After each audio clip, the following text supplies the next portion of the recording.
Sumugod ang mga magsasaka at mga militante sa tanggapan ng Lapanday Foods Corporation sa Makati para ipanawagang ibalik ng kumpanya ang lupang kinuha umano mula sa mga magbubukid. May live report si Marisol Abdurrahman. Marisol.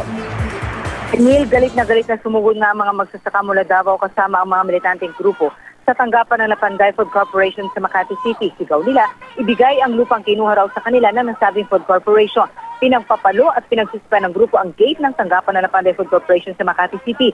Ang ilan nga sa kanila, Emil, ay gumamit pa ng mga martilyo at bareta ng kalampay din ng gate kaya nasira ang mga itinapal na yero sa gate.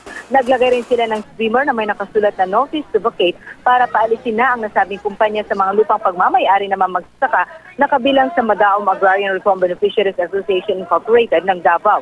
Gamit ang kadena, sinadlock din ng grupo ang main gate ng Lapanday at sinulatan ng pader ng land grabber. Hindi raw kasi tumatalima ang Lapanday sa utos ng DAR na itumigay na ang lupa sa mga magsasaka.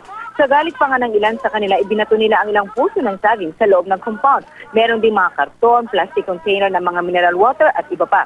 Nagdulot naman ng traffic sa lugar ang isinagawang protesta. At matapos nga nito, Emil, ay nakita natin ang itsura ng compound kung saan nagkalat nga ang mga inihagis sila ng mga protesters sa loob, gayon din yung mga nasira ng mga itinapal na yero. Ikinadismaya ito ng pamunuan ng Lapanday. Ayon sa kanilang tagapagsalita na si Hernani Jeronimo, hindi totoo ang aligasyon ng grupo dahil hindi naman daw inangkin ng Lapanday kailanman ang mga lupa ng mga magsasaka.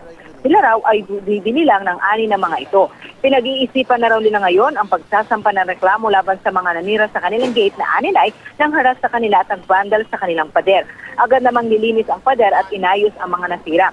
Ang mga nagprotesta naman, Emil, ay balik Mindoro na kung saan sila nag-camp out mula pa noong May 1. At maya-maya nga ay uumpisa na ang kanilang gagawing solidarity rally na dadaluhan ng iba't ibang grupo. At ito rin na rin daw, Emil, ang tinatawag nilang Senate ceremony dahil bukas ng umaga, balik Mindanao na ang mga magsasaka. Emil. Maraming salamat, Marisol Abdurrahman.